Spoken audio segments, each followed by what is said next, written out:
riscos criados pelo direito de família para ambos os gêneros, para homens e para mulheres, que têm renda alta, patrimônio alto, seja próprio, seja de família, e principalmente para aqueles que têm filhos de uma relação anterior e que se preocupam em preservar o patrimônio para a geração futura. Por favor, curta, comente, compartilhe. Por favor, não pule as propagandas e vamos lá. Eu resolvo o problema fazendo um contrato de separação total de bens, contrato de união estável com separação total de bens, ou me casando pelo regime da separação total de bens.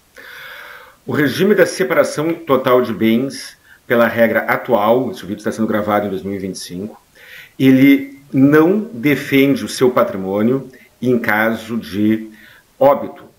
O seu cônjuge, o seu companheiro, será seu herdeiro necessário, ainda que você faça um testamento privilegiando o seu filho da relação anterior ou qualquer outra pessoa, o seu cônjuge terá direito à participação na sua herança. Esse é um assunto. Segundo assunto, paternidade ou maternidade socioafetiva. O bicho está pegando, pessoal, o bicho está pegando. O regime da separação total de bens não tem nenhum reflexo sobre isso. Você poderá ser chamado a pagar uma pensão alimentícia e a deixar a sua herança para o seu enteado, independente do regime da separação total de bens. Pensão alimentícia para animais. A jurisprudência já tem reconhecido o direito de pensão alimentícia para os pets, para os animais, e a reforma do Código Civil, inclusive, inclui os pets, os animais de estimação, dentro do conceito agora de família multiespécie.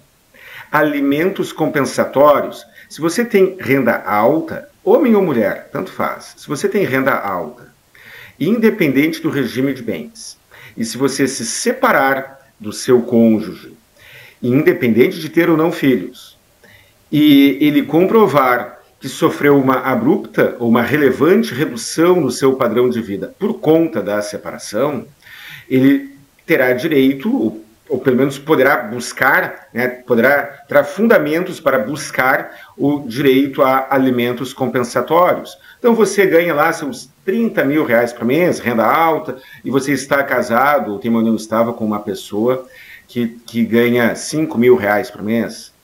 E aí o casal leva um padrão de vida compatível com os 30 mil. Depois de um tempo, o amor acaba e aquele casal resolve se separar.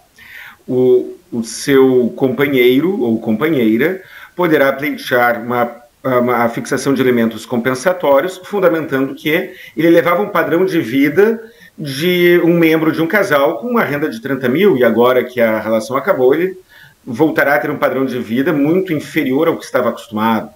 E isso, talvez ele ganhe, talvez ele não ganhe, mas fundamento para abrir uma discussão ele tem. Portanto, não se iluda com a questão dos alimentos, do contrato de separação total de bens. Já sei, então, eu filtrarei as minhas relações, meus candidatos ou candidatas a manter uma relação afetiva comigo apenas entre pessoas da minha faixa socioeconômica para cima. Por que alguém me pediria alimentos compensatórios se esse alguém tem uma renda maior que a minha? Muito bem, de fato, isso diminui alguns riscos. Os alimentos compensatórios é um deles. Mas, se você filtrar as suas relações apenas entre pessoas da sua faixa econômica para cima, você não afastará o risco dos efeitos hereditários do herdeiro necessário nas regras de hoje. Se você tem filhos, se você tem patrimônio seu, ou pior ainda, de família, de gerações anteriores, se você tem filho de relação anterior e está preocupado com o patrimônio dele, e você tiver um companheiro ou companheira de alta renda, alto patrimônio, a brincadeira do ponto de vista financeiro, patrimonial e legal. A relação se transforma num teste de resistência para ver quem morre depois. Por razão muito simples. Temos aqui uma pessoa, temos aqui outra pessoa. Ambos têm muito patrimônio. E ambos têm filhos de relações anteriores. Aí eles se unem. Beleza, lindo, o amor é lindo. Aí eles confiam muito um no outro. Perfeito, tranquilo. Aí esse aqui morre. Esse aqui morrendo, esse aqui terá direito a receber a herança do falecido em concorrência com os filhos dele. Então esse cara aqui morreu e tinha um patrimônio de 3 milhões de reais e tinha 2 filhos. Beleza, tranquilo. Esses 3 milhões de reais são divididos entre 3 partes. O filho 1, o filho número 2 e o viúvo ou viúva. Então o falecido que tinha um patrimônio de 3 milhões de reais deixará para os seus filhos apenas 2 milhões, porque 1 milhão irá para sua companheira ou companheiro. E se ela ou ele, o viúvo ou viúva, o cônjuge sobrevivente, tiver uma moralidade, com conceitos morais parecidos com os meus, ele renunciará a esta herança. É possível renunciar à herança após o óbito do falecido, né? Após a ocorrência. A lei atual não autoriza renúncia prévia de herança. Ele renunciará, mas vamos imaginar que o viúvo ou viúva esteja em idade bastante avançada, talvez senil, talvez já interditado judicial, talvez já interditado. Vamos imaginar que eles morreram num acidente de carro, então o primeiro a falecer morreu na hora e o segundo a falecer morreu 3 dias depois.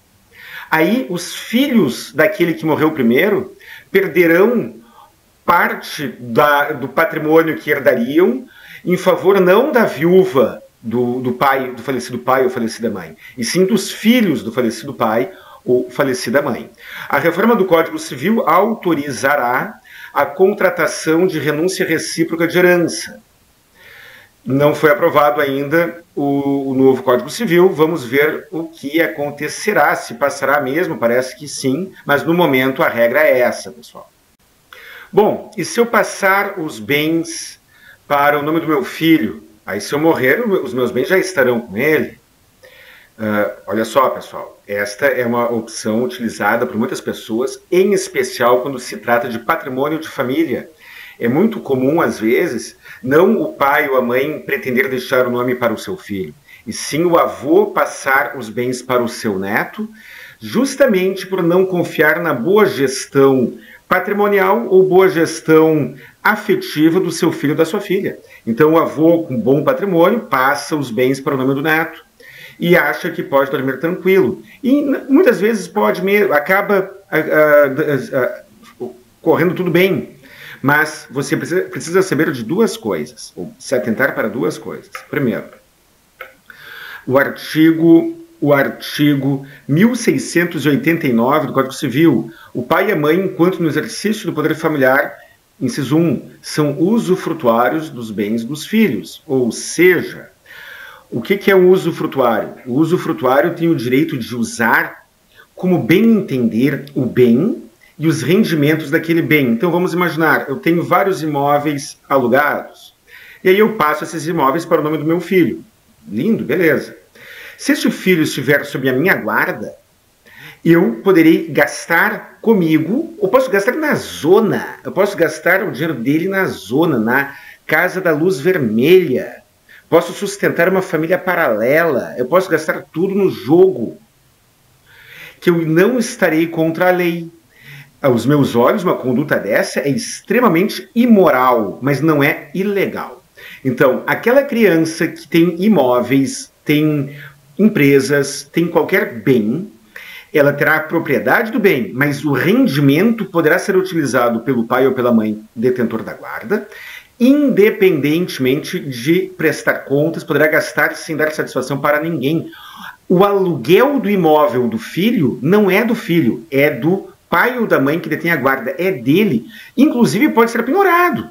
Nem todo pai ou a mãe que tem a guarda do filho faz má gestão dos bens do filho, mas vamos imaginar, eu passo os meus bens para o nome do meu filho. Aí, meu filho ou mora ou comigo ou com a mãe dele, tanto faz, não vem ao caso.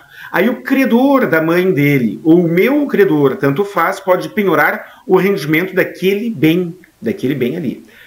Parentalidade socioafetiva.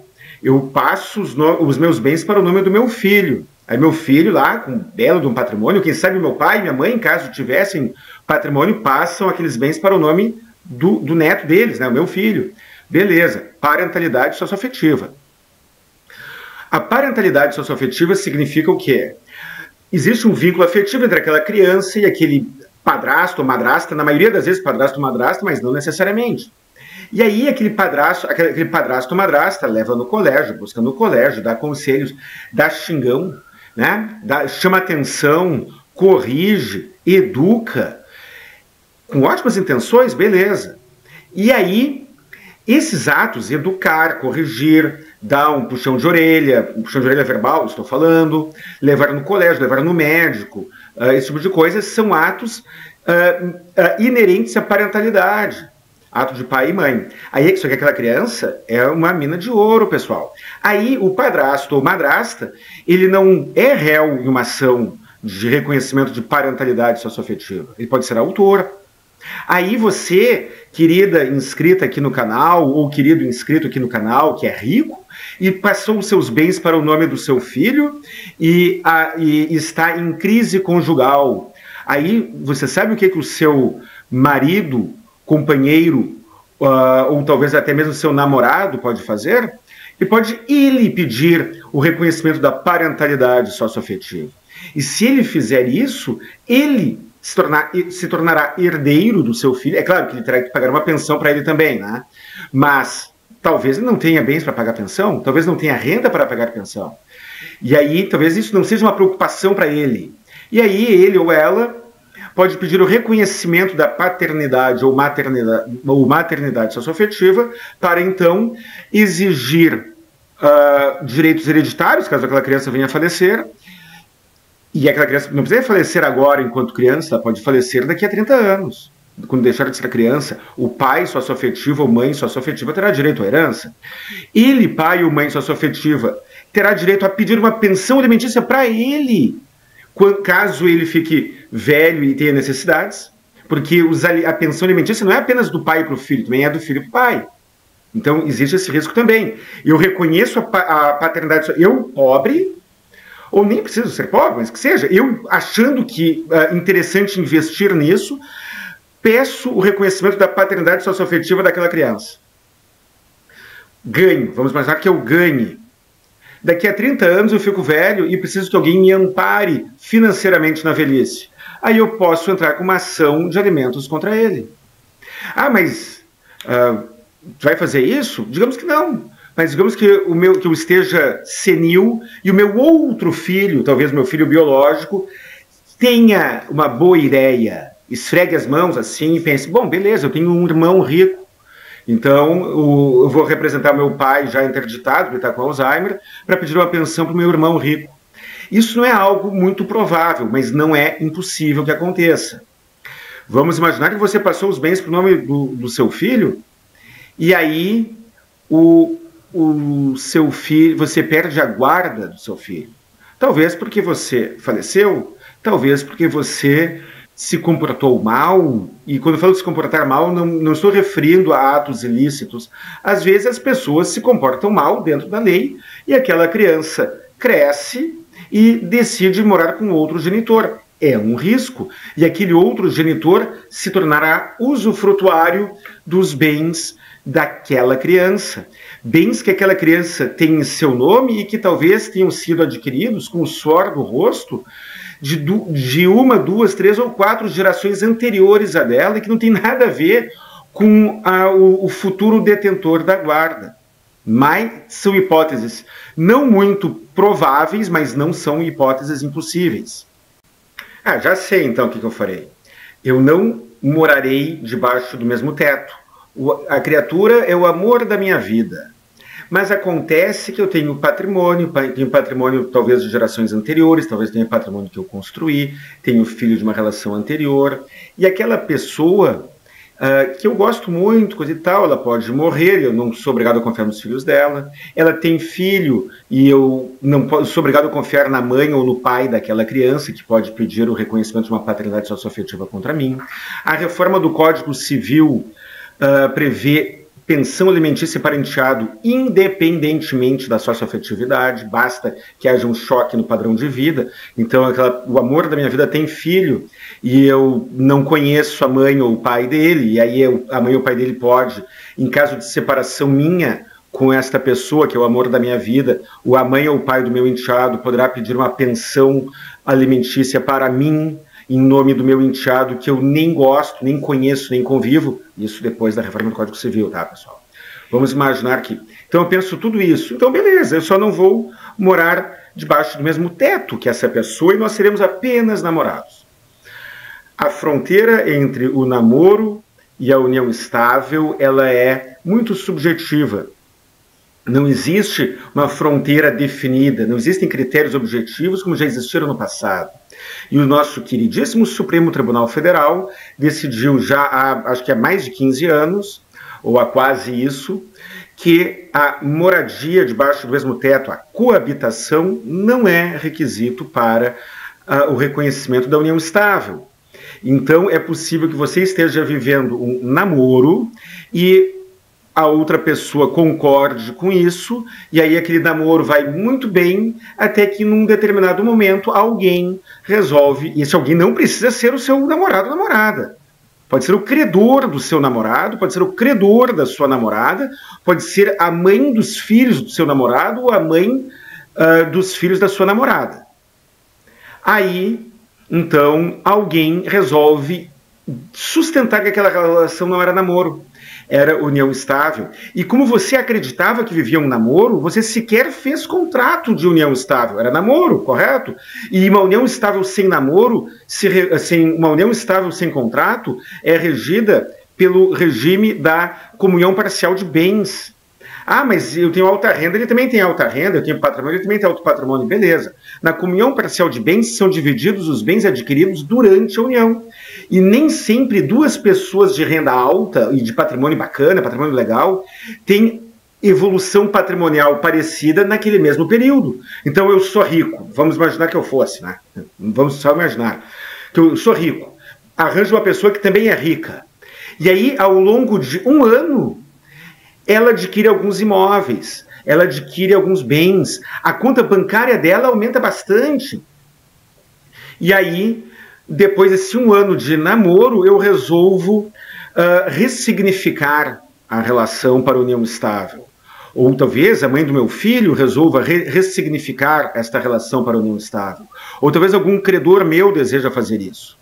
E aí, ela, a minha namorada, enfrentará uma discussão judicial e um juiz avaliará se a gente tinha namoro ou união estável.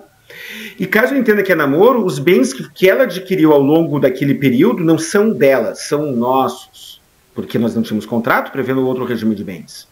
E aí, os meus credores e os meus herdeiros terão direito aos bens dela, além de mim, é óbvio. Portanto, apenas morar em casas separadas também não adianta. Existe a figura do contrato de namoro. Não é um assunto romântico. E o contrato de namoro tem uma blindagem leve. Ele ajuda, mas não garante na proteção patrimonial nestas situações.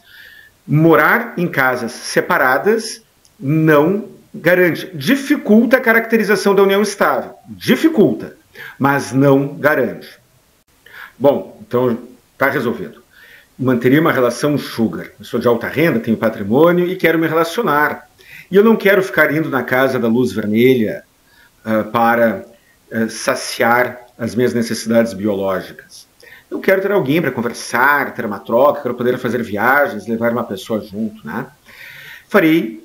Manteria uma relação sugar. Para quem não sabe, relação sugar é mais ou menos o seguinte. Uma pessoa, na maioria das vezes, mais velha e com uma renda melhor, será o sugar daddy ou sugar mommy, né? O papai de açúcar ou a mamãe de açúcar. E haverá, então, uma ou um sugar baby ou sugar boy, né? Normalmente se utiliza a expressão sugar baby para a mulher mais jovem e que usufruirá de benefícios financeiros, na maioria das vezes, ou sugar boy, mas também pode ser sugar baby também, para o homem. Então vamos imaginar, eu tenho lá 50 e poucos anos de idade, tenho grana, e eu quero alguém para viajar, ir em restaurante, me acompanhar em festas, não quero ter uma união estável, e quero ter uma relação, é quase uma namorada de aluguel. Existem sites de sugar baby, de relação sugar, em que os candidatos se inscrevem para o cargo de sugar mommy ou sugar daddy, e os outros candidatos se inscrevem para o cargo de sugar baby. E lá, então, eles se encontram, negociam, quais são, normalmente utilizam as palavras mimos, quais são os mimos que a Sugar Baby ou o Sugar Baby receberá. O Tribunal de Justiça, se não me engano, foi o Tribunal de Justiça de Alagoas, reconheceu a união estável em uma situação sugar, uma relação sugar. A união estável, isso mesmo, a união estável foi reconhecida como tal, com todos os seus efeitos patrimoniais, a partilha de bens, eventualmente poderia ter tido pensão alimentícia e direitos hereditários, em uma relação incontroversiamente como sugar. Esta não é a tendência da jurisprudência brasileira, mas, até porque a discussão é muito curta, eu só tomei conhecimento de um caso, né? Mas, primeiro, o fato de de duas pessoas manterem uma relação sugar, na maioria das vezes, os termos desta relação não são contratados de maneira expressa. Na maioria das vezes, não. Existe contrato sugar. Existe contrato de relação sugar. Existe site sobre isso, como eu falei agora há pouco. Mas na maioria das vezes o que acontece? Uma pessoa de renda alta se aproxima, se interessa por alguém de renda menor, e não precisa ser apenas renda em dinheiro, pode ser prestígio, às vezes a pessoa tem um prestígio tal que ela abre portas, né? Ela consegue, e não é porteiro, né? Ela tem acesso a ambientes que aquela outra pessoa não tem, e a troca é muito clara. Eu me beneficio em alguns aspectos, eu mais velho e rico me beneficio em alguns aspectos durante uma relação com alguém mais jovem e ainda em início de vida, e aquela pessoa se beneficia de outra forma comigo. E os dois, na minha cabeça, o que é contratado não sai caro. O problema é que o Poder Judiciário brasileiro se entende no direito de revisar as relações e as combinações depois que elas aconteceram. Então, relação sugar não é garantia de segurança, mas, é claro, reduz bastante o risco. Bom, já sei. Relação sugar não é risco zero. Contrato de união estável com separação total de bens não garante. Morar em casas separadas, o Supremo Tribunal Federal já disse que não dá. Então, eu manterei relações virtuais. Eu comprarei uma boneca inflável para ter na minha casa, quem sabe, e manterei relações apenas online. Apenas online. Agora sim, então, estarei completamente seguro? Não, também não. O Tribunal de Justiça do Rio Grande do Sul reconheceu a união estável virtual entre dois homens, uma relação homoafetiva, em que ambos nunca haviam se visto pessoalmente na vida. Mas, ao longo de 2 anos, eles ficaram trocando mensagens carinhosas e tudo mais. E aí, o Tribunal de Justiça do Rio Grande do Sul reconheceu que aquela relação era uma união estável. E com todos os seus efeitos. Olha só, relação de união estável, existe a presunção de mútuo esforço, uma presunção absoluta. Eu não vejo muito sentido nisso, mas vá saber, né? Então, aquelas duas pessoas que moravam nas suas casas, não tinham filhos, não tinham filhos entre si, né? Não sei se cada um não tinha os seus filhos, mas que nunca tomaram café juntos, nunca compartilharam o mesmo espaço, nunca tiveram contatos epidérmicos e muito menos acasalaram, nunca praticaram coito e nada parecido com isso, além da imaginação, provavelmente. Elas tiveram uma união estável reconhecida. Isso significa que se presume um mútuo esforço na composição do patrimônio havido naquele período. Então, eu estou na minha casa, na frente do meu computador, namorando online com alguém que eu nunca vi na vida. E aí, eu adquiri alguns bens, talvez eu tenha algum filho que tenha patrimônio, e eu, como na condição de usufrutuário dos bens do meu filho, comprei coisas, ou melhor, deixei o dinheiro dele na poupança. Né?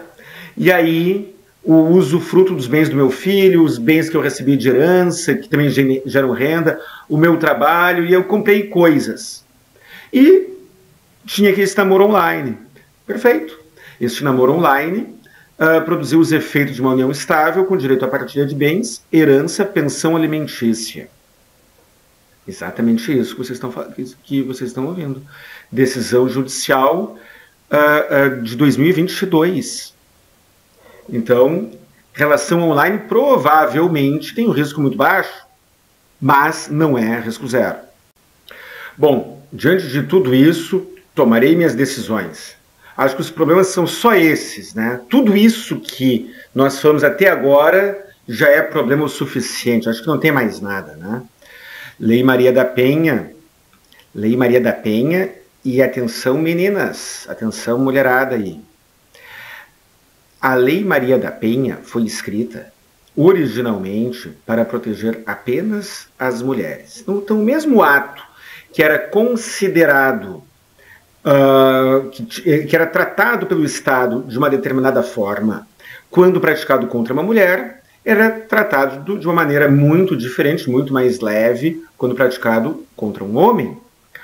Então, vamos imaginar que você seja mulher trans ou mulher cis, beleza? Vamos imaginar isso. Olha só, começou apenas protegendo as mulheres cis. Mulher cis é aquela que não apenas se identifica como mulher, mas tem todas as características biológicas do gênero feminino. Aí, o legislador e a jurisprudência estenderam isso para a mulher trans. A Lei Maria da Penha nasceu sob o fundamento de que o homem é fisicamente mais forte do que a mulher. Portanto, apenas as mulheres cis com menor taxa de testosterona tinham aquela proteção. E para a prática de agressões verbais, por exemplo, não é necessário força física. Então, originalmente, a Lei Maria da Penha tratava apenas de agressão física. Mas o direito não para. O direito não para. Então, as mulheres trans, com ou sem operação, com ou sem alteração de taxa hormonal, passaram a ser protegidas pela Lei Maria da Penha. Os delitos, as ações, as atividades que não envolvem força física, como, por exemplo, dano patrimonial, dano psicológico, essas atividades que não exigem força física passaram a ser protegidas pela Lei Maria da Penha, protegendo as mulheres cis, que já eram protegidas no início, e as mulheres trans. Agora, o Supremo Tribunal Federal confirmou que a Lei Maria da Penha se aplica também às relações homoafetivas entre homens e entre mulheres. Então, dois homens podem, numa relação homoafetiva, ou duas mulheres, ambos podem reivindicar a proteção da Lei Maria da Penha. Inclusive, eu tenho um vídeo que falo sobre isso, em que eu trato mais sobre isso, em que sugiro que, em caso de conflito conjugal, a parte interessada saia correndo para fazer a ocorrência na polícia por primeiro, porque são duas pessoas iguais do ponto de vista de características físicas, mas a Lei Maria da Penha tem proteções presumindo uma desigualdade. Então o negócio é chegar primeiro na delegacia de polícia. E aí eu vejo muitas pessoas, eu mesmo, né, além de mim, considerando, tecendo pesadas críticas a essa decisão do Supremo Tribunal Federal, porque, veja só, agora a Lei Maria da Penha protege a mulher trans, a mulher cis, o homem homossexual e a mulher homossexual. O único que está de fora é o homem heterossexual, por enquanto, porque nós temos um direito que não para. E esse direito que não para, ele está caminhando para a igualdade. Então, logo aí, já existem algumas decisões, inclusive, decisões de primeiro grau, decisões de segundo grau, aplicando a Lei Maria da Penha em favor de homens contra as mulheres, contra suas companheiras, em caso de agressões por ela praticadas. Mas ainda não há uma tendência forte nesse sentido. Mas por quanto tempo durará isso? Então, vocês inscritas aqui do canal, que são mulheres, vocês logo aí sentirão aquilo que os homens sentem no que diz respeito à Lei Maria da Penha. E aí eu estou falando de medida protetiva, de ser expulso da própria casa, estou falando de restrições, estou falando do enquadramento de algumas ações como violência psicológica. O conceito de violência psicológica é muito subjetivo, mas se já existem decisões reconhecendo a aplicação da Lei Maria da Penha para homens, nós temos aí o risco para você, mulher, que gosta de dar uns gritos. Os homens a gente já sabe que não podem. Mas você, mulher, que gosta de dar uns gritos, que gosta de falar umas coisas meio pesadas, você também está sujeito a este risco, sendo que o Poder Judiciário é muito claro, dizendo que se aplica as regras da Lei Maria da Penha, não apenas para casamentos, para namoros também. Então você que tem uma relação indiscutivelmente de namoro, poderá ser afetado pela Lei Maria da Penha. E para você inscrever, porque é óbvio que isso é uma preocupação muito maior para os homens, mas você, mulher, não está livre disso. E para enriquecer aqui o debate, existe o projeto de lei número 5.217 de 2023, que já está em análise na Câmara dos Deputados, que pretende igualar e pretende trazer também aos homens o reconhecimento, né, ao direito de proteção contra a famigerada violência psicológica. Já existem decisões hoje? Sim, já existem. São muitas? Não, são muito poucas. Mas existe um movimento legislativo para igualar. Eu, pessoalmente, considero que o Estado deveria se meter menos nas relações. E o conceito de violência psicológica é muito subjetivo. E isso produz insegurança para as relações, porque é inevitável que em uma relação de namoro, de vez em quando, alguém terá uma dor psicológica porque o outro fez ou deixou de fazer, falou ou deixou de falar algo inadequado, ou pelo menos que a outra pessoa considere inadequada.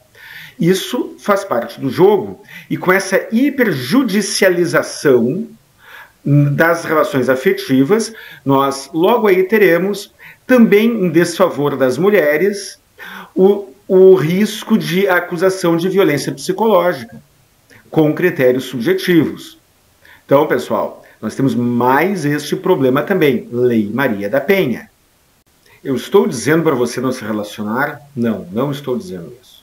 Eu estou dizendo para você não se casar de novo e abdicar da tentativa, né, das chances de ter uma relação conjugal bacana, legal, positiva. Não, eu não estou dizendo nada disso. Eu estou criticando o direito de família. Estou criticando parte dos meus colegas advogados que atuam na área de família e fomentam, instigam conflitos que muitas vezes poderiam ser evitados. Eu estou criticando os meus colegas advogados que muitas vezes recomendam movimentos processuais, movimentos judiciais, em que todos perdem, menos ele, o advogado. Porque o advogado cobra para prestar um serviço. E aí, às vezes, e eu não estou dizendo que é a maioria, acredito que seja a minoria dos advogados, mas chega alguém no escritório do advogado e descreve uma situação. Talvez uma situação realmente injusta, talvez uma situação realmente desagradável, talvez uma situação realmente trágica, quem sabe. E talvez não. Talvez a pessoa apenas esteja abalada emocionalmente porque acabou um relacionamento, ele teve uma frustração com aquela relação e o abalo emocional é uma consequência natural. E aí aquele advogado constrói teses fundadas em interpretações legais que estão sendo acolhidas pelo judiciário muitas vezes. Constrói teses e uma pessoa entra com uma ação judicial contra a outra. O advogado recebeu o seu pagamento. E aquelas duas pessoas que tinham algumas mágoas uma contra a outra terão várias mágoas adicionais. Mas o advogado receberá a sua devida remuneração. Perfeito, e deve receber, porque ele foi contratado para isso. Dentro da psicologia forense, após o término de uma relação, existem 4 fases. A primeira fase é a da negação. O casal se separa, mas uma ou ambas as partes negam aquela separação e continuam se comportando como se a relação não tivesse acabado. É a fase da negação.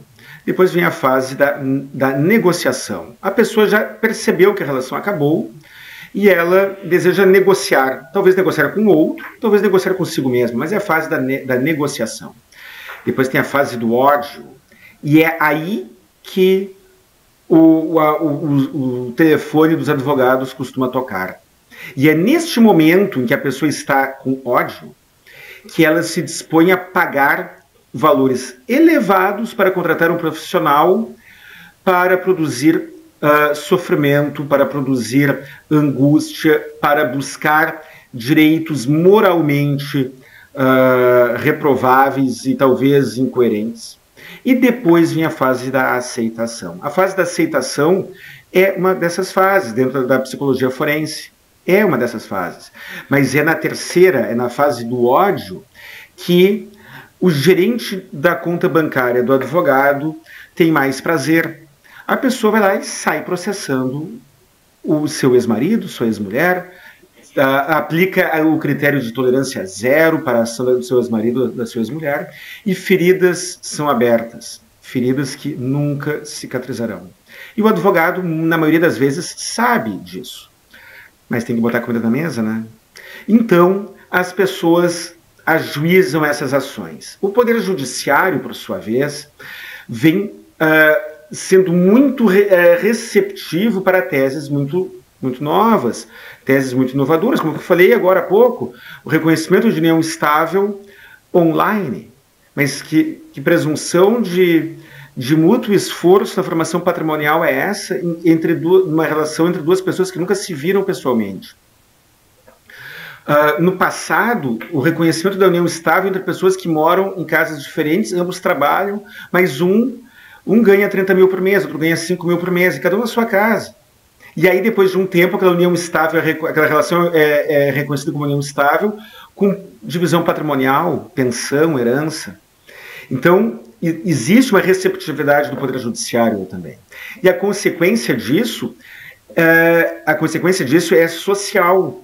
Nós temos, se você digitar agora ali no YouTube, aqui, no Google, muitas pessoas, na grande maioria do gênero feminino, reclamando que quem casou, casou, quem não casou, não casa mais. Reclamando sobre a relutância dos homens em manterem relações afetivas com mulheres, sendo que, na realidade, o risco é para ambos, o risco é maior para os homens, sim, é muito maior, mas para mulheres também. Eu tenho outro vídeo em que menciono uma música do Cleiton e Cledir, Maria Fumaça, em que tem um trecho em que, na letra da música Maria Fumaça, eles falam, ela, a noiva, né? Ela é filha de um próspero fazendeiro. Não é que eu seja interesseiro, mas é sempre bom unir o útil ao agradável. Então, as mulheres têm uma proteção estatal e legal maior? Tem, mas isso não zera o risco. Mas então o que eu devo fazer? Devo virar celibatário? Devo me isolar, fugir para as montanhas, ir morar em uma caverna? Cada um sabe o que faz. Eu não faria isso. Eu não faria. Eu não aplicaria para mim esta solução drástica, morar numa caverna ou fugir para o cume de uma montanha. Eu apenas recomendo que você tenha o máximo esforço preventivo, e que você não se ofenda quando a outra pessoa fizer algum movimento preventivo. Simples assim. O contrato de união estável com separação de bens não zera a conta? Não zera o risco? Não zera. Mas ele reduz o risco. Ele reduz a zona de atrito. E aí, um alerta. Primeiro, se eu sou a parte mais pobre, a parte com menor renda naquela relação, partirá de mim a iniciativa de propor um contrato de união estável com separação total de bens. E se não partir de mim, e eu for a parte com menor renda, menor patrimônio, se não partir de mim, eu ficaria muito desconfiado de alguém que se ofendesse, fizesse cara torta, que fizesse beicinho, que se opusesse a uma relação pautada pela separação total de bens. Eu acredito no amor puro e verdadeiro. E isso sai do fundo do meu coração, eu realmente acredito nisso. E uma relação pautada, uma relação regida na separação total de bens, ela funcionará por qual motivo? Se é separação total de bens. Existem outros motivos patrimoniais? Sim, existem, como a herança, que falei há pouco, mas será uma pedra a menos na balança dos benefícios patrimoniais.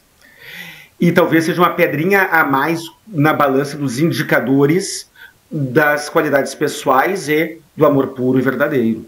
O contrato de namoro é uma blindagem leve, uma blindagem com baixa eficácia, mas baixa eficácia é melhor do que zero eficácia. Eu não me ofenderia se eu estivesse me relacionando com alguém e esse alguém dissesse, olha, Guilherme, vamos fazer um contratinho de namoro aqui, prevendo que nós temos um namoro, que nós não temos união estável, que se amanhã ou depois, por qualquer circunstância, a relação evolua para a união estável, nós teremos a separação total de bens e nós teremos renúncia recíproca à herança. Renúncia recíproca à herança não está prevista no ordenamento jurídico atual, mas está no projeto do Código Civil, que provavelmente será aprovado. Então, são medidas redutoras de risco. Redutoras de risco. Eu tenho outro vídeo aqui no canal recente que eu falo sobre madrastas e padrastos. Queridos e queridas, queridos padrastos e queridas madrastas, façam uma lista das atribuições parentais. O que compete ao pai e à mãe daquela criança?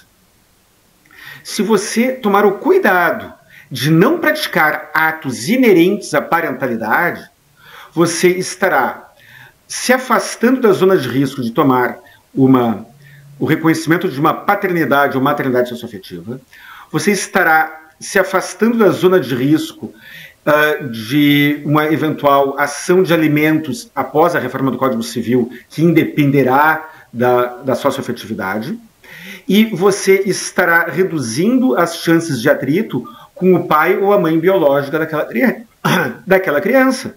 Simples assim. Pai é pai, mãe é mãe, padrasto é padrasto, madrasta é madrasta. Você não precisa tratar mal o seu enteado, mas se tratar bem demais, assumindo responsabilidades, você está atraindo um risco. Você não precisa ser indiferente. Agora, quando o seu enteado, não interessa a idade dele, fizer birra, se comportar mal, fizer desaforo, você escolheu uma pessoa com filhos. E cabe a ela dar um jeito na birra ou no mau comportamento do filho dela. Não cabe a você padrasto ou você madrasta. São redutores de risco. Agradeço a quem assistiu até aqui, um grande abraço e até o próximo vídeo.